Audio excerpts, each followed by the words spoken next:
আওয়ামী লীগের বিচার হবে কিনা। বিচারের কয়েকটা ধাপ, তো একটা ধাপ আমি বলি, একটা ধাপ হচ্ছে সবচাইতে বড় ধাপ, জনগণ কর্তৃক প্রত্যাখ্যাত, এটা হয়ে গেছে।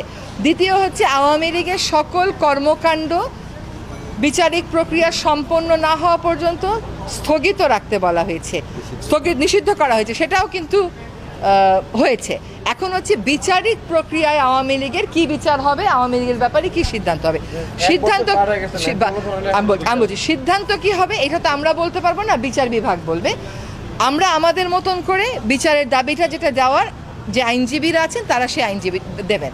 এখন আপনি যেটা বলছেন 1 বছর হয়ে গেছে, হ্যাঁ, ধরেন আমরা যখন দায়িত্ব নিলাম তারপরে বলেন তো 3-4 মাসে কোন জিনিসটা ছিল আমাদের, মানে আপনি বাহিনী বলেন, প্রশাসন বলেন, আমলাতন্ত্র বলেন, বিচার বিভাগ বলেন, কোনোটা কি ছিল আমাদের সাথে কারোর সাথে? পুরোটাই তো কলাপস করে পড়েছে। এই জিনিসটাকে একটা জায়গায় নিয়ে এসে বিচারের কাজটা শুরু হয়েছে এবং বিচারের কাজটা কিন্তু সরাসরি সম্প্রচার করা হচ্ছে। এখন আপনারা যারা রাস্তায় ছিলেন, আপনাদের আবেগটা হচ্ছে যে এক্ষুনি হচ্ছে না কেন। দুইটা কথা আছে ইংরেজিতে, জাস্টিস হারিড ইজ জাস্টিস বারিড। বেশি তাড়াতাড়ি করলে কবর দিয়ে দেওয়া হয়, justice delayed is justice denied. দেরি করলে এটা কবরে চলে যায় বিচারটা।